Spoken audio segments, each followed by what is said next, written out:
Happening today, members of Congress will certify the election, but the stark reminders of the riots from 4 years ago still loom. What January 6 rioters could expect once the president-elect is in office. Plus, Governor Evers announces a new proposal as lawmakers prepare to work on a new budget, what it could mean for voters.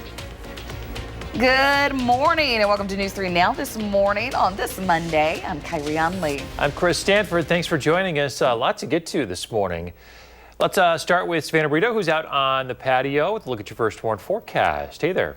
Hey, good morning. We have wind chills factored in because it's still pretty breezy outside, but the silver lining, we'll have some sunshine across some of southern Wisconsin this afternoon and warmer temperatures than what we just had over the weekend.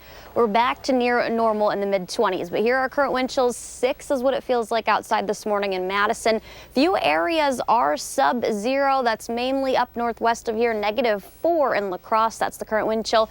-1 in Viroqua. -2 in Decorah, Iowa. And we are waking up to some snowfall. It's mainly well east of Madison. I do not think those snow showers or light flurries will make it as far west as Madison or Dane County. In fact, those areas and then west of Madison could see some sunshine later in the day. We'll talk about our peak wind gusts since midnight coming up, guys. All right, talk to you then.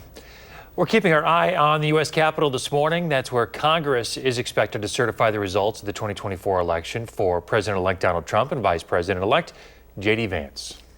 Well, this comes 4 years after a mob of Trump supporters stormed the Capitol. That's as Trump tried to get then Vice President Mike Pence to stop the election. Sorry about the video there. That is the Jamie Foxx show, it looks like, to be for certification. So Biden spoke to new members of Congress in Washington on the eve of the historic day. The day that most of our history we took for granted the 6th, but I hope we never take it for granted again. Later today, senators and members of the House will meet in a joint session to tally the electoral votes from all 50 states. Presiding over the certification will be Vice President Kamala Harris. Democrats say there will be no attempt to challenge the results. As President-elect Donald Trump enters office, he may pardon more than 1,500 people charged with crimes for their actions related to the riot. He told NBC's Meet the Press recently that he would likely issue pardons day 1 of his presidency. He also said there may be exceptions if somebody was, quote, radical crazy. Trump's inauguration is set for January 20th. Today also marks the start of the new session at the state capitol. Governor Tony Evers is announcing a new proposal as well. Political reporter Will Keneally explains. One of the first things lawmakers will have to tackle heading back to the state capitol is the state budget.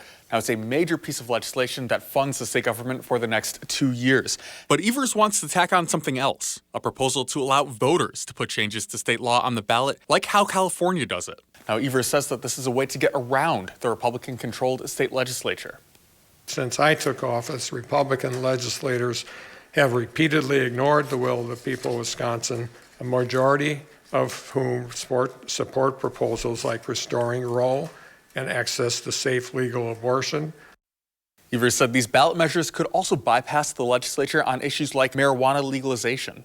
Now, the catch here, to allow these ballot measures, Evers will have to work with the Republican-controlled state legislature to amend the state constitution. Now, Republicans are not likely to be on board with this, which is why Governor Evers is attaching this to the state budget. That theoretically makes it a little bit harder for Republicans to reject. But again, we'll have to see how this process all plays out.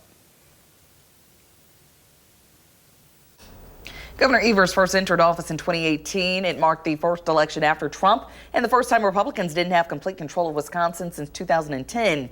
Next year, Evers is up for re-election. Because I haven't decided if I'm running yet in 2026. I'll be making that decision sometime post-budget. It's expected the budget process will run through the spring and early summer.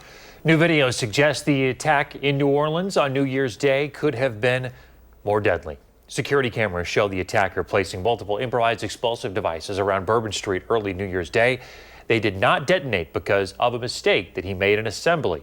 While the FBI still says the attacker acted alone, they are investigating trips that he took to Egypt and Canada in 2023. They're also investigating a couple of previous visits to New Orleans. They say in October of 24, he used Meta smart glasses with embedded cameras to record these videos of Bourbon Street plotting his attack. 6:04 in local news. Today, several Culver's restaurants will be donating 25% of their sales to the Abundant Life Christian School Emergency and Recovery Fund. Those include 5 in Madison, 1 in Verona, and 1 in Middleton. It's all in an effort to aid the children, families, and educators affected by the recent and tragic shooting. The company says Make Your Meal Matter signs will be displayed in every participating restaurant. A massive winter storm has tens of millions of Americans under winter weather alerts today. NOAA's Weather Prediction Center says that some areas could end up with their highest snowfalls in more than a decade. Forecasters say the storm is moving out of the central U.S. today. It's clobbering much of the Ohio River Valley this morning on its way to the East Coast. Take a look at these scenes here from this morning in Maryland and Pennsylvania. And in Kansas City, Missouri yesterday, look at this, a truck jackknifing on a highway captured on camera. Yeah, a lot of the parts of the country waking up just blanketed in some pretty dense snowfall. Yeah, my first TV market was Terre Haute. My old chief meteorologist was sending me pictures and videos, and so much snow down there. Yes, sounds like my mom and other families sent me photos over the weekend from mid-Missouri and up in Kansas City. So, yeah, they got hit pretty hard. I told them I was glad I was not them. Now, I know that may not be the case for you. Jealous. I know you're a I'm little bit jealous. You know, if it's going to be this cold out, you know, I'd love to see, you know, at least a few inches. And all they are making right now is the fake snow because there's no snow here. So. They have ski resorts for Gets that. the job I done. love it, but it's icy then. I don't know, it's not the same. Yeah. Anyways, what can we expect locally? This map is just exactly what that was, what we were looking at, the purple, a foot plus of snow. We'll talk about what's in the forecast locally coming up. Also ahead in your morning sports, we're going to take a look at how the Packers did yesterday, talk about some key injuries, and what's ahead in the playoffs for the green and gold. We're back right after this.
Watching News 3 Now this morning. Moving forward.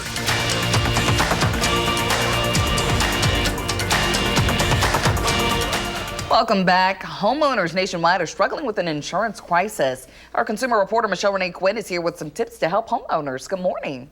Kyrian, good morning. Whether it's skyrocketing insurance premiums or outright policy non-renewals, even in areas traditionally considered low risk, Consumer Reports explains why this happens and what to do if your homeowner's premium goes through the roof.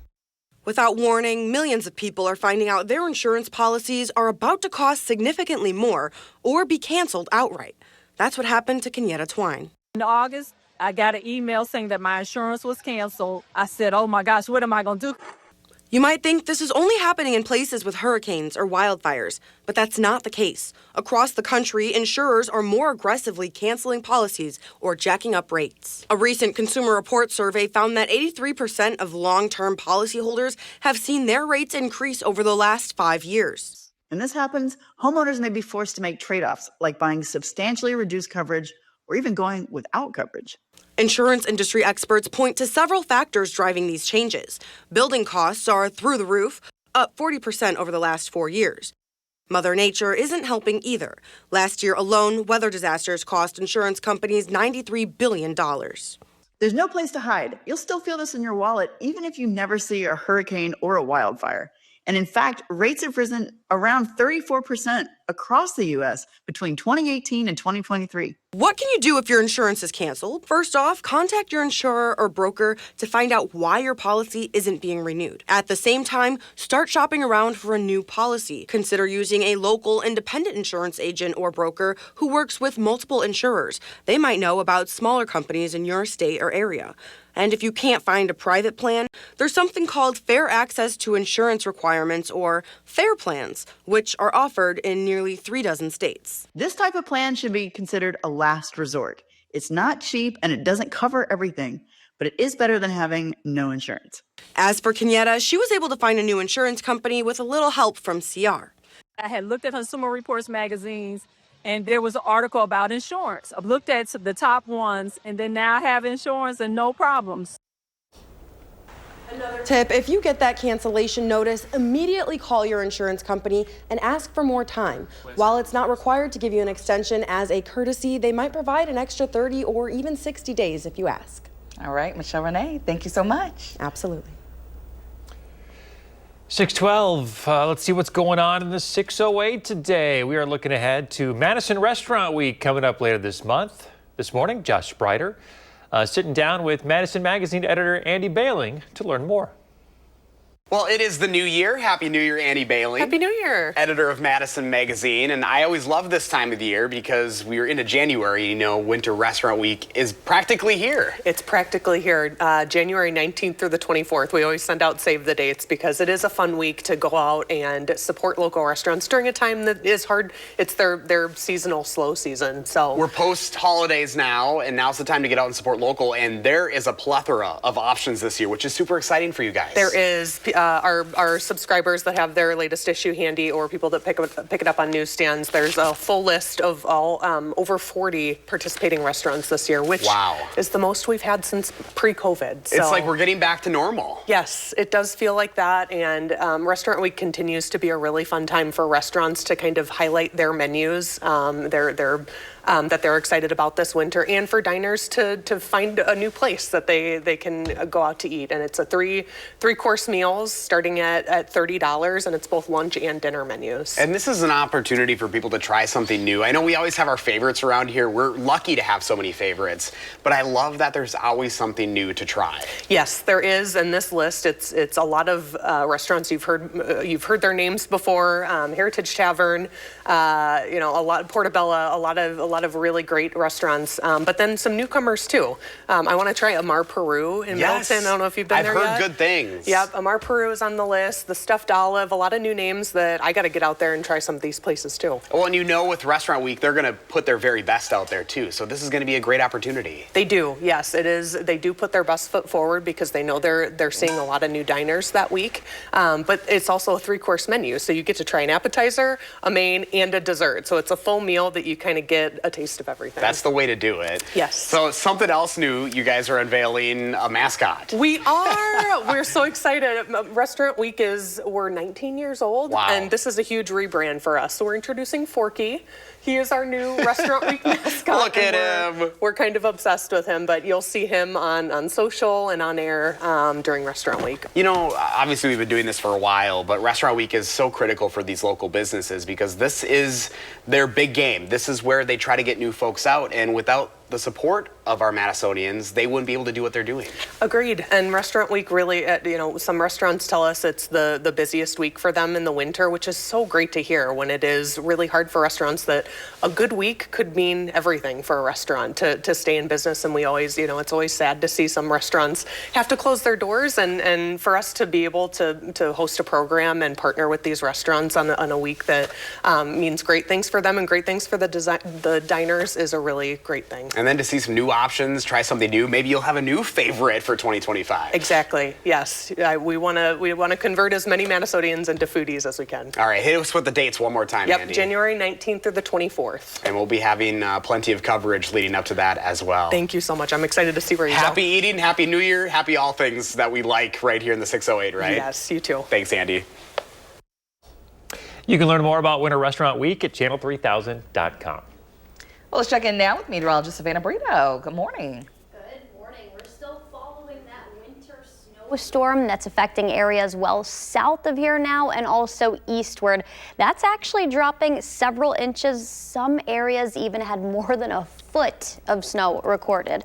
So across central and southern Illinois compared to here, that's the closest that we are tracking snow still across the area, and we are reporting some flurries at least. That's well east of Madison. You can see a little bit of blue on radar towards Manitowoc, Sheboygan, Milwaukee, Kenosha. We're seeing those areas could see additional accumulations, few inches and some morning commute impacts. But that track of the winter storm, you can see what areas were affected. Basically Wichita northward in between Omaha, the purple colors you see near St. Louis, south of Cincinnati and south of Pittsburgh, those places, that's 12+ inches of snow, so over a foot of snowfall.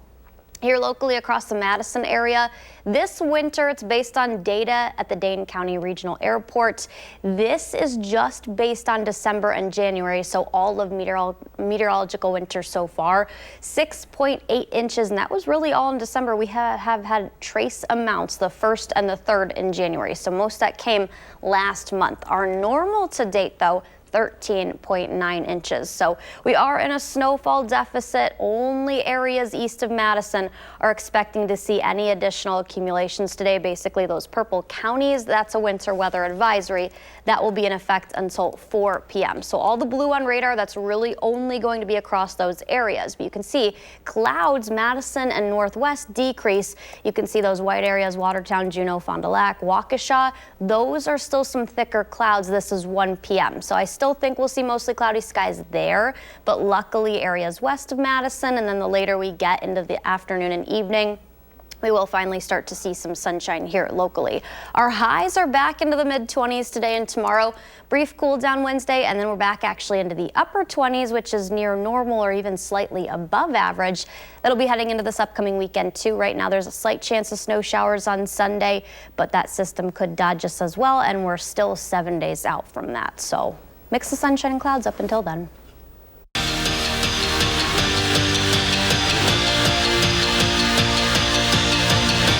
Coming into yesterday, it had been a while since the Chicago Bears had even won a game in general on the football field, like months. Now, it had been even longer since they'd beaten the Packers. We're talking years when it comes to that. The Bears yesterday looked like they had won Week 18's matchup, But then the Pack came storming back. Jordan Love watching from the sideline. He injured his elbow in the second quarter and never returned. Jumping to the fourth, Packers down 21-13, but the backups did not blink. Emmanuel Wilson whizzes to the end zone.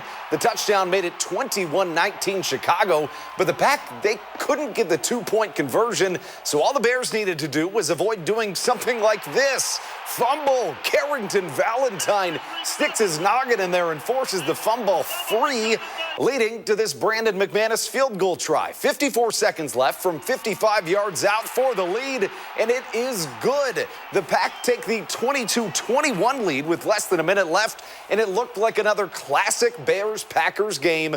But not so fast. As time expired, Cairo Santos breaks the hearts of the Dairyland and beats the Packers to his Bears at Lambeau for the first time since 2015. We got to wipe this as soon as possible. It's a new season now. It's everybody's 0-0. We knew we were going to have to go on the road, so we're going to have to go on the road to Philly, and we'll figure out what day we play, and we'll have a plan in place. But obviously, very disappointed right now. And now we do know what day that game will be played on. The Packers will play the 2-seed Philadelphia Eagles next Sunday at 3:30 p.m. These two, of course, played each other all the way back in Week 1 in Brazil. Well, that's when Philly came out victorious. The Eagles open as 4-point favorites against the Packers. Let's jump into the Badger Blitz, where we may as well just rename this segment the Jonathan Taylor segment. The Colts gave him the ball 34 times yesterday, which he turned into 177 yards on the ground, meaning he closed his season with 5 straight 100-yard games. His Colts, they won it too, 26-23. And there is good news on the Jordan Love front. Asked after the game, he emphatically said yes, he thinks he will play next week. So we leave you with that and ask you to please have a magnificent Monday.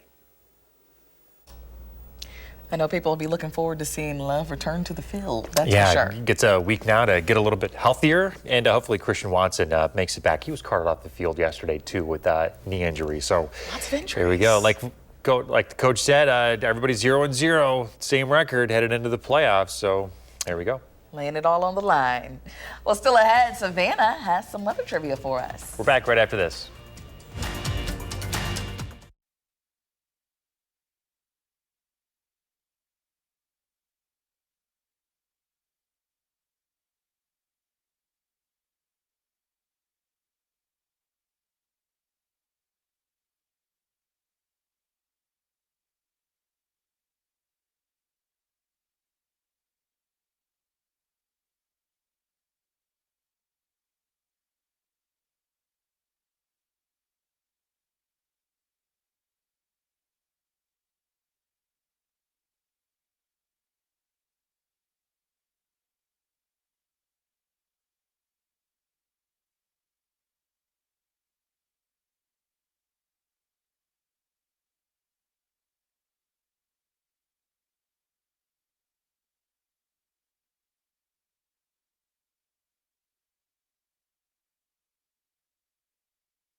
Time now, 6:24 on your Monday. This pic is actually from my mom, Myra. She sent this from mid-Missouri. They obviously got hit with a lot of snow yesterday and all across the state of Missouri, and of course, a lot of states across the country as well. So this is what they're dealing with. This is right out of her front door yesterday afternoon. See past that. No, and like the Wow. roadway is like out there, like at the edge of the picture, but you can't even see it. That's scary. Yeah, that's a how lot much of snow. Jealous. Yeah, well, our weather trivia question that's related to the snowfall that we've seen so far this year in Madison, December and January. So based on all of meteorological winter so far. So December and January, have we seen 6.2, 6.8, 7.2, or 7.8? You go ahead, I'm gonna Kyrian. go with C. 7.2. I'm going to go with A. A, 6.2. Okay. We were both wrong. 6.8. So we had 6.8 in December and only trace amounts so far in January. So most of that actually came last month. We have seen little to no snow in January, unfortunately. So Okay, so it was just a little point something. yeah, it was just in the middle of what you guys both had. So Okay. you're both close. And But no snow in the forecast. no, either, yeah, really. we really aren't talking about a lot in the forecast going forward. A mix of sunshine and clouds. We'll talk about that coming up.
Today, Congress meets to count the electoral votes. How federal agencies are working to avoid a repeat of 4 years ago.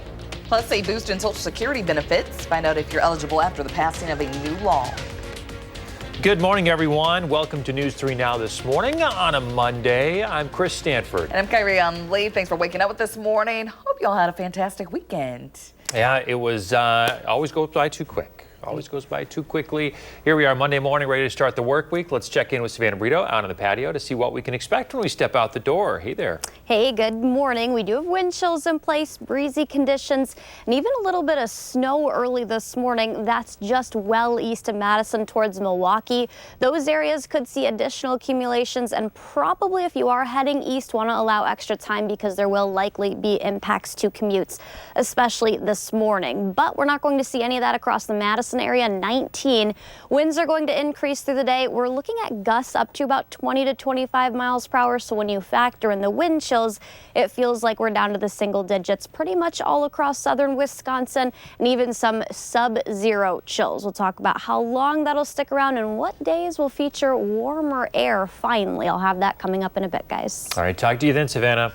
We're keeping our eye on the U.S. Capitol this morning, where members of Congress will meet in a joint session to certify the results of the 2024 presidential election. This, of course, comes 4 years to the day after the last time this joint session happened, when a mob of supporters of then-President Donald Trump stormed the Capitol, attempting to disrupt the certification process. This time around, the Department of Homeland Security is working to ensure today's proceedings go smoothly. The department has labeled today's joint session a national special security event. It means Homeland Security and several other agencies will invest all resources necessary for security at the session. As part of that, there is new fencing up around the Capitol building. The FBI is one of the agencies involved for national special security events. They say there are currently no credible threats to the joint session. But after the events of 4 years ago, along with the incidents in New Orleans and Las Vegas, officials are preparing for anything. Our nation's capital is prepared to ensure that the legislative process will proceed without disruption and our government will have a peaceful transfer of power. Officials do caution that lone wolf attacks are more difficult to track and anticipate. Meantime, the nation's capital will be dealing with heavy snow. The mayor of Washington, D.C. has declared a snow emergency. They're expecting heavy snowfall in the morning hours. Most areas could see up to a foot. Officials are urging people to stay home. Monday, January 6th, D.C. public schools will be closed. And as everyone knows, I don't like to close schools. So that should tell you how serious the forecast is. The snow emergency will remain in effect through at least the end of the day on Tuesday. It's part of a major snow system affecting millions of Americans from the Midwest to the East Coast. Today is the third day of public services for former President Jimmy Carter. He died just over a week ago at the age of 100. His body is currently lying in repose at the Carter Center in Atlanta. Tomorrow, services move to Washington, D.C., culminating with Thursday's state funeral. CBS's Christian Benavidez is in Atlanta as Americans pay tribute to the longest-lived president in U.S. history. Crowds of mourners filed past the flag-draped casket of former President Jimmy Carter in Atlanta over the weekend. I've let everyone know that when this day came that I plan to be here. Carrie Lewis traveled from Manhattan, Kansas with a good friend to pay her respects. She says she's followed Carter's career since his election when she was in the second grade. What do you make of his legacy?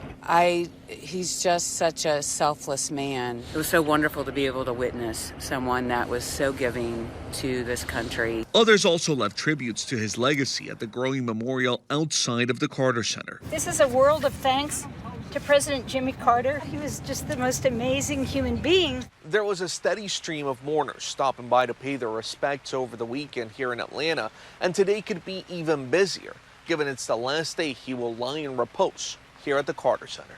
Tomorrow, funeral services will shift to Washington, D.C.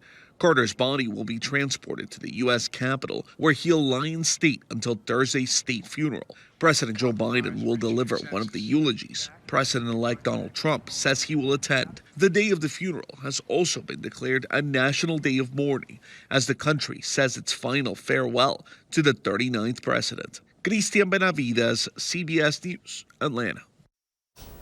Other living former presidents are also expected to attend Carter's state funeral. After Thursday, Carter's body will return to his hometown of Plains, Georgia, for a private service and burial. Similar to today's election certification, the state funeral has also been designated as a national special security event.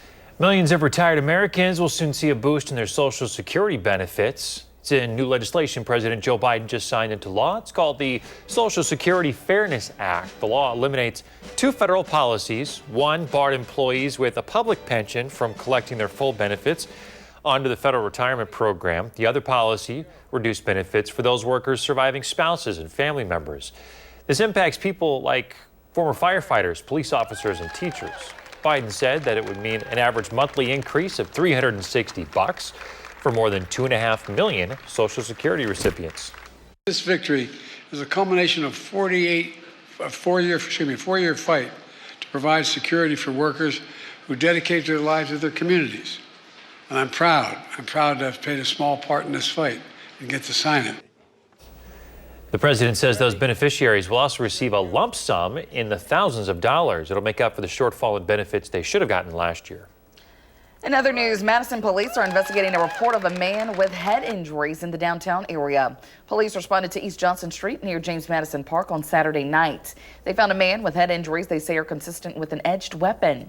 The injuries are not life-threatening. First responders took the man to the hospital. Police spoke to some people involved at the scene, but they're looking for others. If you have any information, you're asked to call Madison Area Crime Stoppers. That number on your screen, 608-266-6014. Well, the NFL playoffs are set, and we know who the Packers will play and when. Green Bay will head to Philadelphia on Sunday for a shot to knock off the Eagles. The Packers' regular season ended on a sour note. Second quarter yesterday against the Bears, Jordan Love's arm gets bent back. He did not return. After the game, he said he had some numbness in his throwing hand, but does want to play next week. Christian Watson also carted off the field with a non-contact knee injury. Here's how it ended. Bears with a chance to nail the field goal and the victory. Cairo Santos splits the uprights. Packers lose back-to-back games for the first time this season. Here's head coach Matt LaFleur on Love after the game. He was good to go back in. In fact, we thought that there was a chance that he was going to have to go back in the game because Malik got his thumb hit and he couldn't really feel it. So, but I thought Malik went in there and I thought he played tough, man. Well, there you go, Savannah. The first time your Bears have beaten the Packers since 2018. Again, that game on Sunday against the Eagles, that big playoff game, is a 3:25 kickoff. You can watch it on Fox. Yeah, my heart was beating so fast the whole entire game, especially the last 2 minutes. And then DJ Moore, he dropped it and the Packers fumbled it. And I was like, all right, game's over. And we managed to win. I was surprised. And this morning, Chris is standing in solidarity with you all. We are not going to let it go. Coincidence, as soon as not he walked in the studio, I'm like, Chris, you're wearing the orange tie this morning. It's a Monday. Like, I did not. Didn't connect those dots. Didn't quite think that one through. Yeah, maybe better luck for the Bears next year. At least you guys get to go to the playoffs. So there we go. That's the difference. But yeah, we're all supporting Bears colors, I guess, this morning. Windy conditions, that's going to stick around all day today, where gusts could be up to about 20 to 25 miles per hour. It's leading to wind chills to be factored in. We'll talk about how low those are coming up. And also after the break, why one tech giant is deleting some of its AI products.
watching News 3 Now this morning.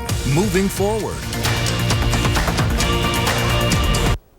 Well, this morning, Meta, the parent company of Facebook and Instagram, is scrambling to delete several of its own AI-generated accounts. Our consumer reporter, Michelle Renee Quinn, has been looking into this and is here with the details. Good morning. Chris, good morning. The deletion comes after human users began engaging with the Meta AI accounts and posting about the bot's sloppy imagery and tendency to lie in chats with humans. Now, the issue emerged last week when Meta's vice president of generative AI told the Financial Times the company expects its homemade AI users to appear on its platforms in much the same way human accounts do.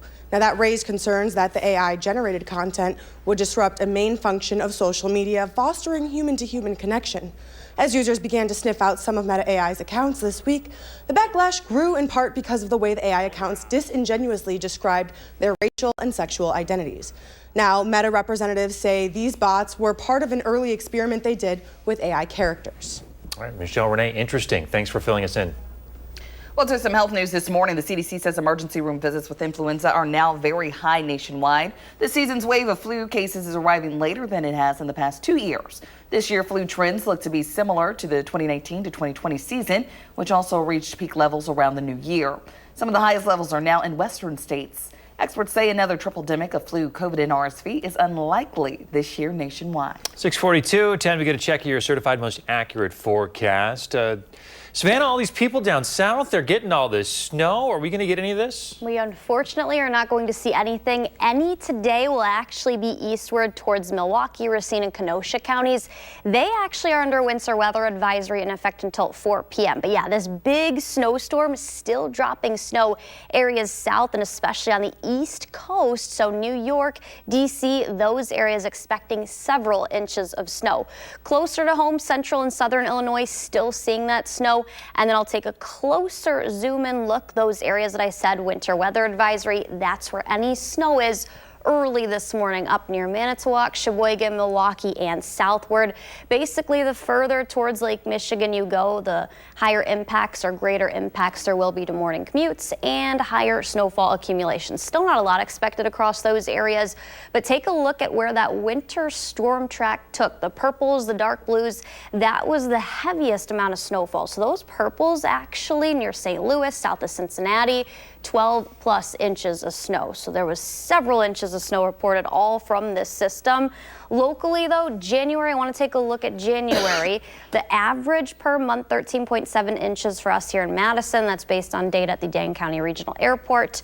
2025, we've only had a trace amount. A lot of a difference from last year when we had 22.8 inches. The years prior to that, 23, we were right about normal, under average though for 2022. 21 and 20 fell a little bit above average. This is based on data at the Dane County Regional Airport, December and January, at least through the first 5 days of January. This winter, we've only had 6.8 inches of snowfall, so we are under a snowfall deficit or in a snowfall deficit. Our normal to date, 13.9 inches. And there's really not a lot of snowfall in the forecast going forward aside of those counties and areas that are seeing snow early this morning. That's the winter weather advisory for the counties shaded in purple until 4 p.m. Everyone else, Madison, especially west and northward, actually talking about seeing some sunshine, at least partly sunny skies the later into the afternoon we get. So over the next several hours, you can see that blue on radar.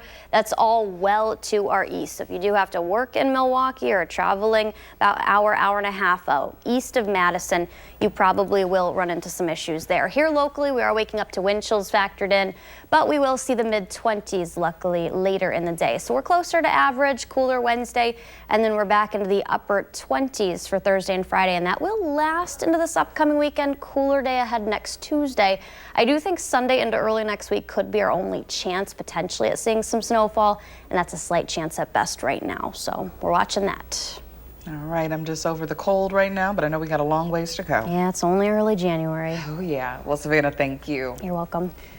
In the 608 this morning, we're looking ahead to Madison Restaurant Week coming up later this month. News 3 Now is a proud supporter of Madison Magazine, our partners, who put this biannual celebration together. Josh Breider had a chance to sit down with the editor of Madison Magazine and talks about what this specific week makes it so special for Madisonians. Well, it is the new year. Happy New Year, Annie Bailey. Happy New Year. Editor of Madison Magazine. And I always love this time of the year because we are into January. You know, Winter Restaurant Week is practically here. It's practically here. January 19th through the 24th. We always send out save the dates because it is a fun week to go out and support local restaurants during a time that is hard. It's their seasonal slow season. So we're post holidays now, and now's the time to get out and support local. And there is a plethora of options this year, which is super exciting for you guys. There is. Our subscribers that have their latest issue handy, or people that pick it up on newsstands, there's a full list of all over 40 participating restaurants this year, which is the most we've had since pre-COVID. So, it's like we're getting back to normal. Yes, it does feel like that, and Restaurant Week continues to be a really fun time for restaurants to kind of highlight their menus, that they're excited about this winter, and for diners to find a new place that they can go out to eat. And it's a three-course meals starting at $30, and it's both lunch and dinner menus. And this is an opportunity for people to try something new. I know we always have our favorites around here. We're lucky to have so many favorites, but I love that there's always something new to try.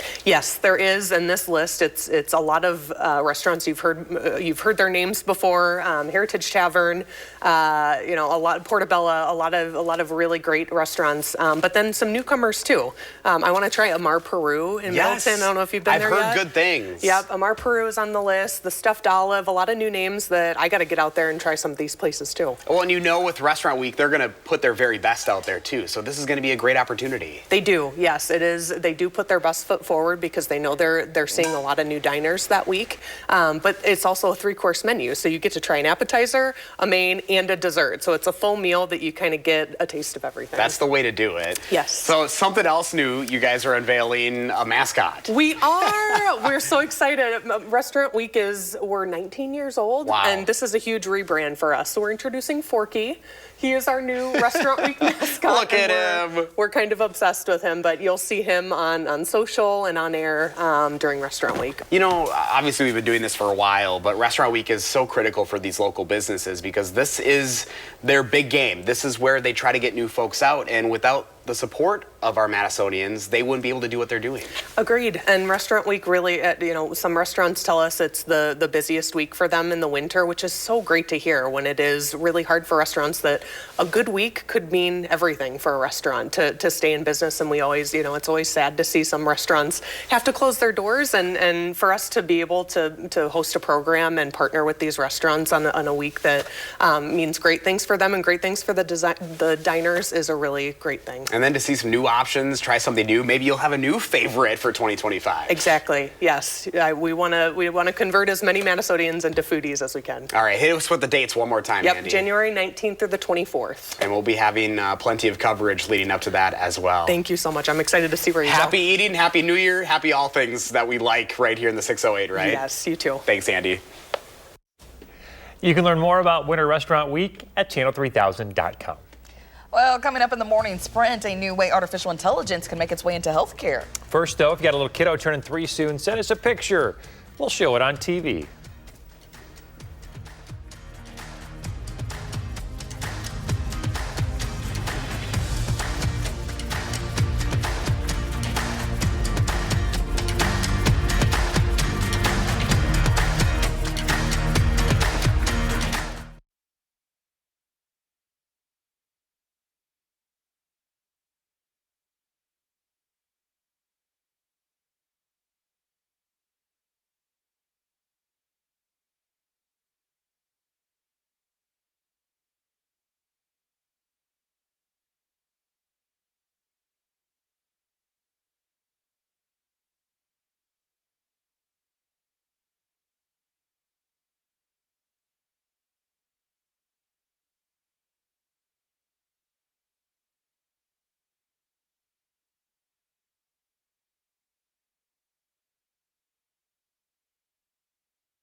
6:53, time for the morning sprint. Here's a live look at the U.S. Capitol this morning. That's where members of Congress will meet in a joint session to certify the results of the 2024 presidential election. This joint session comes 4 years to the day after the Capitol insurrection. National security officials say there are currently no credible threats this time around. Millions of retired Americans will soon see a boost in their Social Security benefits. It comes in new legislation President Joe Biden signed into law. It's called the Social Security Fairness Act. It impacts former firefighters, police officers, and teachers and other workers that had public pensions. Biden said that would mean an average monthly increase of $360 a month for more than 2.5 million Social Security recipients. Madison police are investigating a report of a man with head injuries in the downtown area. Police responded to East Johnson Street near James Madison Park Saturday night. They found a man with head injuries they say are consistent with an edged weapon. The injuries are not life-threatening, but if you have any information, you are asked to call Madison area Crime Stoppers. Happening today, President Biden will visit New Orleans. It comes less than a week after an attack on Bourbon Street. New video suggests the attack could have been even more deadly. Cameras showed the attacker placing multiple improvised explosive devices around Bourbon Street. The FBI is also investigating 2 previous visits the killer made to New Orleans. Today is the 3rd day of public services for former President Jimmy Carter. He died just over a week ago at the age of 100. His body is currently lying in repose at the Carter Center in Atlanta. Tomorrow, services move to Washington, D.C., culminating with Thursday's state funeral. Similar to today's election certification, the state funeral has also been designated as a national special security event. Incoming First Lady Melania Trump will be the subject of a new documentary. It'll come out on Amazon Prime later this month. Brett Ratner is set to direct the film, which will also be released in theaters. He's known for directing the Rush Hour films. In a statement, Amazon says the film will give viewers a, quote, unprecedented behind-the-scenes look at Melania Trump. A new artificial intelligence tool could help warn doctors when their patients are at risk of suicide. A study from Vanderbilt University Medical Center tests an AI system that analyzes electronic health records. It can pinpoint patients at higher risk of death from suicide within 30 days. The system flagged about 8% of patients for additional screening and support. Suicide remains a leading cause of death in the U.S. We now know the Packers wild card weekend matchup. Green and Gold will travel to Philadelphia to take on the Eagles. It's the same matchup as the very first week of the season that the Eagles won in Brazil. The Eagles have only lost once since their bye early this season. The Packers, meanwhile, have just 2 wins in their last 5 games. Kickoff is this Sunday at 3:30 on Fox. We are still tracking a few areas that are dealing with some light snow showers, additional accumulations, and some morning commutes expected well east of Madison. We'll actually be talking about some sunshine here across Dane County. Later in the day, at least, expect partly sunny skies. Breezy with wind chills factored in all day, though. It'll make it feel like we're down to the single digits right now. Might rise into the teens, but it'll feel a lot cooler than that 25 out there. Cooler midweek, only 19, and then we're back into the upper 20s this coming weekend. We're back in 30 minutes with the news and weather update.